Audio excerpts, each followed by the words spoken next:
Hello students, welcome back to our channel SI Light of Education. আজি এই ভিডিওটোৰ জৰিয়তে যিসকল ছাত্ৰ-ছাত্ৰীয়ে HSLC এক্সামত এছামিজ সাবজেক্টৰ কাৰণে ফেল কৰিছিলে সেইসকল ছাত্ৰ-ছাত্ৰীৰ কম্পাৰ্টমেণ্ট এক্সাম দিব লগা হৈছে সেইসকল ছাত্ৰ-ছাত্ৰীৰ কাৰণে এছামিজ সাবজেক্টত 100% কমন কোৱেশ্চনছ লৈ আহিছো এই ভিডিওটোৰ জৰিয়তে যেহেতু ইয়াৰ আগৰ ভিডিওটোত এই পদ্যাংশৰ এই পাঁচটা লেসনৰ 100% কমন কোৱেশ্চনখিনি দিয়া হৈছে আৰু এতিয়া এই গদ্যাংশৰ যিখিনি লেসনস আছে এই লেসনসখিনি 100% কমন কোৱেশ্চনছ দিম তাৰ পিছত আকৌ 13-14 লেসনস দিম তাৰ পিছত 15 আৰু 16 লেসনটো দিম মৰমৰ ছাত্ৰ-ছাত্ৰীসকল তোমালোকে আগৰ ভিডিওটো চাই লবা আৰু ভিডিও ডেসক্ৰিপচনত লিংকটো দিয়া থাকিব আৰু লগতে তোমালোকক এটা কথা কৈছো তোমালোকে যদি মোৰ চেনেলটো এতিয়ালৈকে সাবস্ক্ৰাইব কৰা নাই তেনে চেনেলটো সাবস্ক্ৰাইব কৰিবা আৰু বন্ধুবৰ্গৰ মাজত চেনেলটো শেয়াৰ কৰিবা এতিয়া তোমালোকে lesson 6 উদ্যোগী হওয়া 26 নং পেজ উলিয়াই লোৱা উদ্যোগী হওয়া এই লেসনটোৰ পৰা কি কি কোৱেশ্চনছ থাকিব তোমালোকক মই দেখাই দিম তোমালোকে নিজৰ কিতাপত টিক চিন মাৰি লবা আৰু উদ্যোগী হওয়াৰ ৰচক হল দেৱজিৎ বুয়া এটো তোমালোকে ভাষা বিষয়ক যিখিনি প্ৰশ্ন আছে সেইখিনি উলিয়াই লবা ভাব বিষয়ক যিখিনি প্ৰশ্ন আছে ইয়াৰ পৰা তোমালোকে চাবা কোৱেশ্চন নং 1 ৰ পৰা চাবা তোমালোকে ক সভা 1 দশম শ্ৰেণীৰ শ্ৰেণীকোঠাত সমোৱা শ্ৰেণী শিক্ষকগৰাকীৰ নাম কি আছিল তাৰ পিছত ঘ সভা এজন সফল উদ্যোগী হ'বলৈ কি গুণৰ প্ৰয়োজন তাৰ পিছত ও সভা কোকা-কোলা কোম্পানীৰ বিজ্ঞাপনটোত কোৱা কথাটো কি তাৰ পিছত দ্বিতীয় সভা বিজিতে চাৰক উদ্যোগী সম্পৰ্কে কি কৈছিল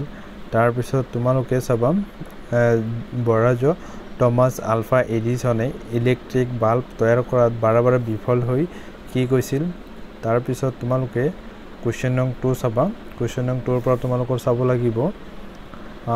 কোৱেশ্চন নং 2 ৰ পৰা তোমালোকে চাবা মই দেখাই আছো তোমালোকক ক চাবা উদ্যোগী পুৰুষ সিংহৰ সমান এলেহুৱা কাপুৰুষৰ নিচান শিক্ষক গৰাকীয়ে কিয় এইদৰে কলে বুজাই লিখা এটো কোৱেশ্চন চাব তাৰ পিছত তোমালোকৰ চাব লাগিব নেক্সট পেজত তোমালোকৰ চাব লাগিব ইয়াতে উদ্যোগী কোনসকল ব্যক্তিক কোৱা হয় বুজাই লিখা কোৱেশ্চন নং 3 চাবা ইনফোসিস কোম্পানীৰ প্ৰতিষ্ঠাপক কোন তেওঁ ভাৰতবৰ্ষত তথা বিশ্বৰ এজন সফল উদ্যোগী হোৱাৰ আৰু কাহিনীটো বৰ্ণনা কৰা 4 নং কোৱেশ্চন চাবা ছাৰ এজন উদ্যোগী হ'বৰ বাবে শিক্ষাগত অৰ্হতা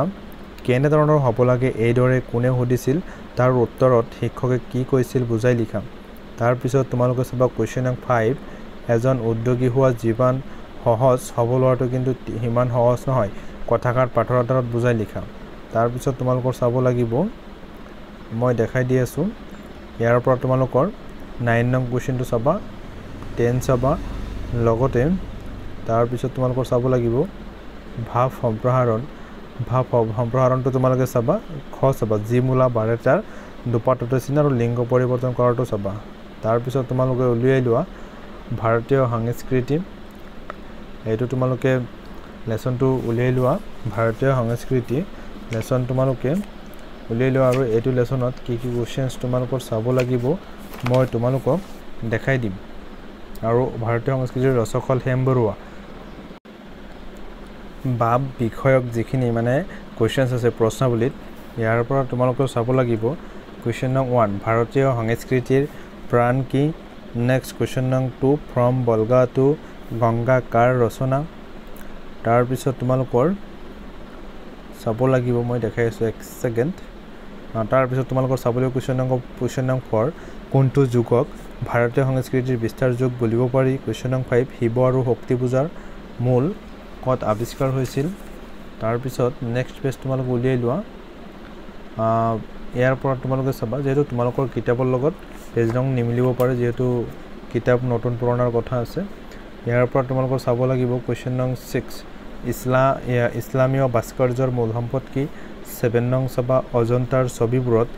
প্ৰকাশ পোৱা ভাববস্তু দুটা কি তাৰ পিছত তোমালোকৰ চাব লাগিব 9 নং কোৱেশ্চন হুকুমাৰ কলাৰ ভিতৰত কোনটো শিল্পক বেছি স্থায়ী বোলা হৈছিল 10 নং কোৱেশ্চনটো চাবা হেম বৰুৱাৰ সাহিত্য চৰ্চা সম্পৰ্কে 25টা মান শব্দৰ ভিতৰত এটি পৰিচয় দিয়া নেক্সট 12 নং কুৱেশ্যনটো চাব লাগিব মোষ্ট ইম্পৰ্টেণ্ট কম্পাৰ্টমেণ্টেল এক্সামৰ কাৰণে ভাৰতীয় সংস্কৃতি এক বিৰাট সমন্বয়ৰ বস্তু এই কথাষাৰ কিমান দূৰ যুক্তিপূৰ্ণ ভাৰতীয় সংস্কৃতি পাঠটোৰ আধাৰত বিচাৰ কৰা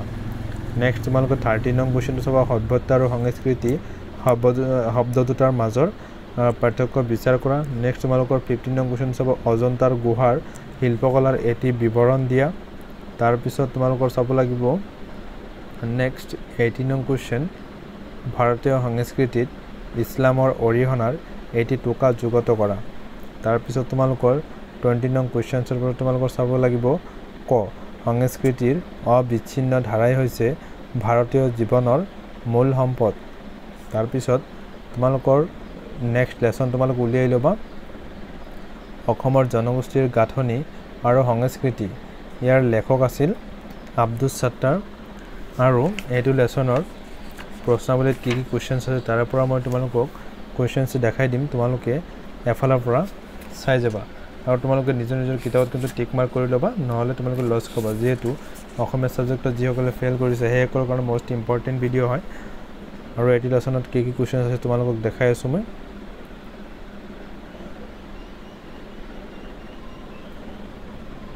তোমালোকে সকলোৱে উলিয়াই লোৱা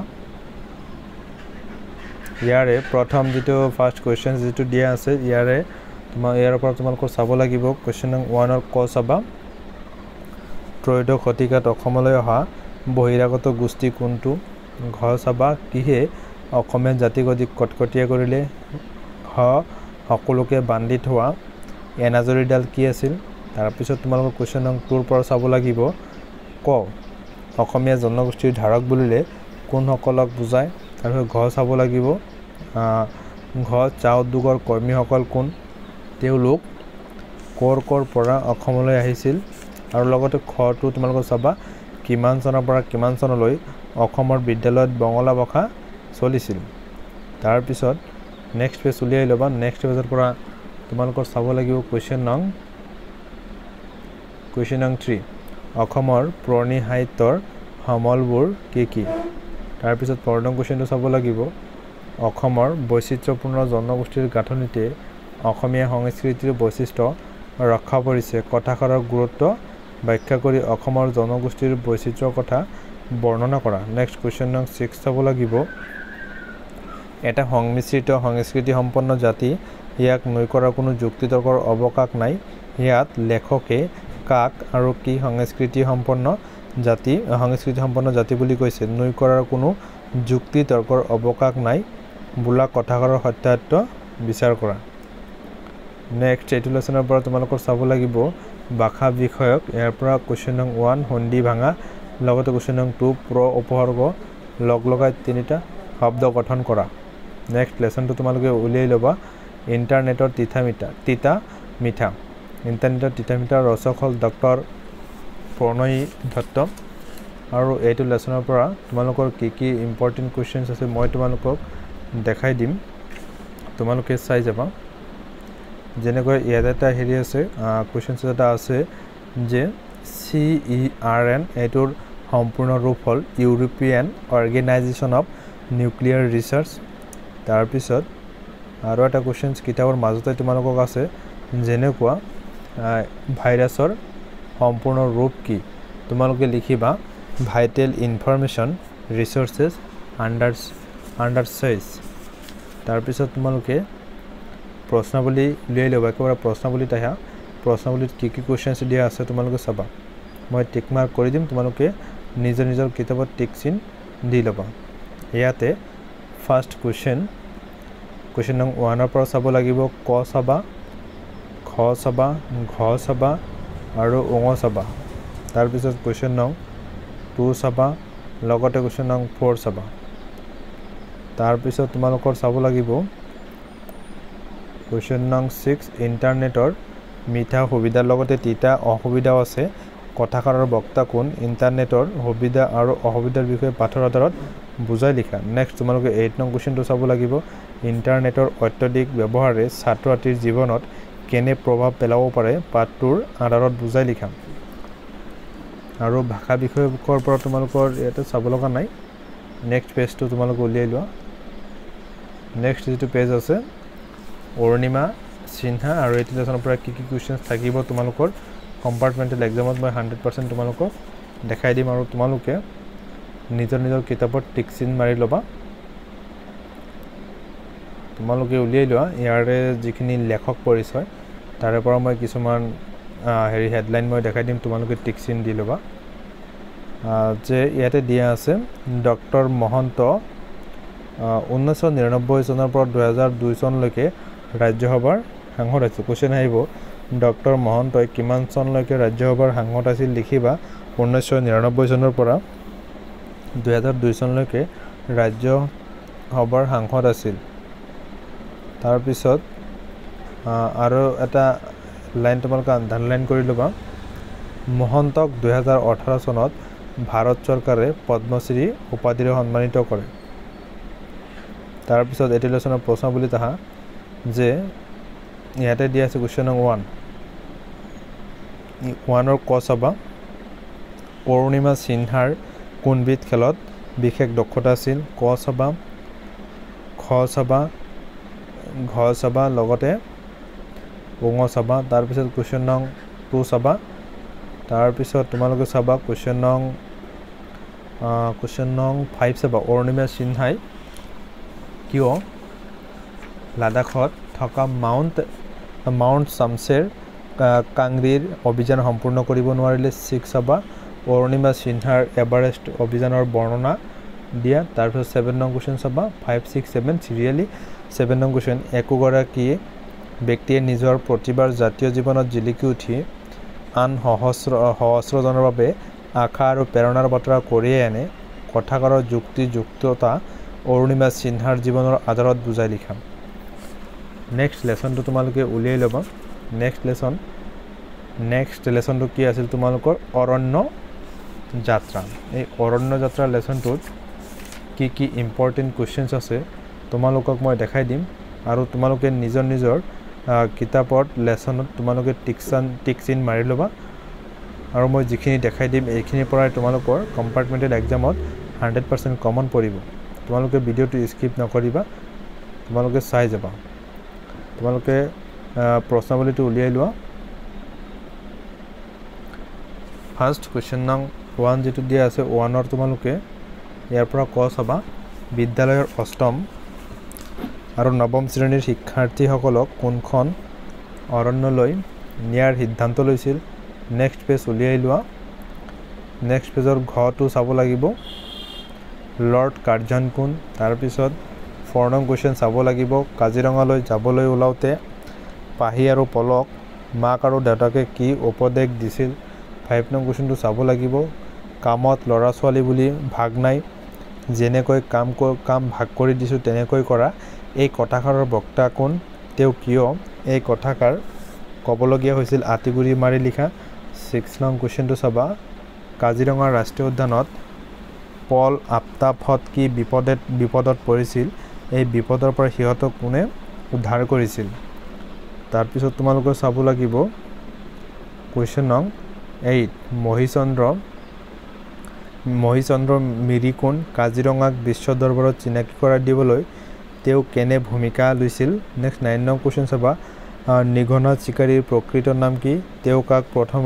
প্ৰথমে কাজিৰঙাৰ গড় দেখুৱাইছিল গদ্যাংশৰ লাষ্ট এটা লেসনছ আছে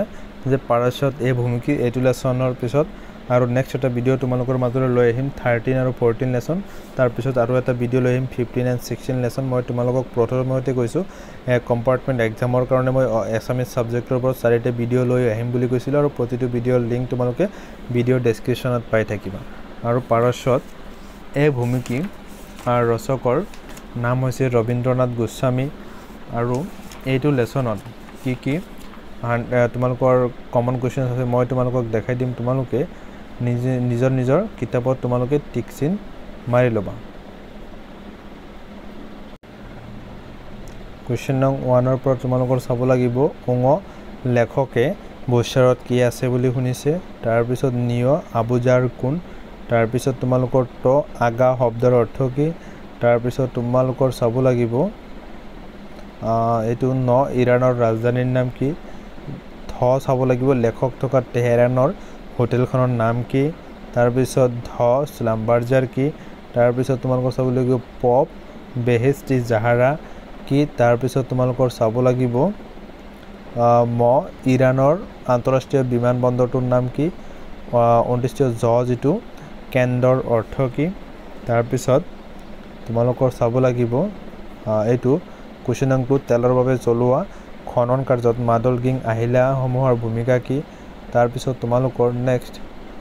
চাব লাগিব নেক্সট পেজত তোমালোক আহা নেক্সট পেজৰ পৰা কোৱেশ্চন নং 7 ইৰাণৰ কেইখনমান ঠাইৰ নাম লিখা 8 নং কোৱেশ্চনটো লাগিব তেহৰানৰ বিমানবন্দৰ কেইটা কি আৰু কোন কোন স্থানত তাৰপিছত তোমালোকৰ 10 নং কোৱেশ্চনটো চাব লাগিব স্লাম্বাৰজাৰ কোম্পানীৰ কাৰ্যালয় কত আছে তাৰপিছত তোমালোকৰ 11 নং কোৱেশ্চন ইৰাণীসকলৰ নৱবৰ্ষ উৎসৱৰ বিৱৰণ দিয়া মৰমৰ ছাত্ৰ-ছাত্ৰীসকল এইখিনি লেসন লৈকে তোমালোকক দিলো আৰু নেক্সট দুটা ভিডিও তোমালোকৰ মাজলৈ লৈ আহিম এই কম্পাৰ্টমেণ্টেল এক্সামিনেশ্যন মানে যিসকল ছাত্ৰ-ছাত্ৰীয়ে মেট্ৰিকত আছামিজ সাবজেক্টৰ কাৰণে ফেল হৈছে সেইসকল ছাত্ৰ-ছাত্ৰীৰ কাৰণে মোষ্ট ইম্পৰ্টেণ্ট হয় আৰু তোমালোকে চেনেলটো এতিয়াই সাবস্ক্ৰাইব কৰি ল'বা আৰু সকলো সাবজেক্টৰ কাৰণে মই কোৱেশ্চন আনসাৰ দি দিম এসপ্তাহৰ ভিতৰত সকলোৱে সেইখিনি কমপ্লিট কৰি ল'বা আৰু সেইখিনি যদি তোমালোকে কমপ্লিট কৰিব পাৰা তেতিয়াহে তোমালোকে 100 মাৰ্কছৰ তোমালোকে আনসাৰ পাবা আনসাৰ মানে কৰিব পাৰিবা যেই নহওক এইখিনিতে মই ভিডিওটো সমাপ্ত কৰিছো thank you SI light of education thank you watching the video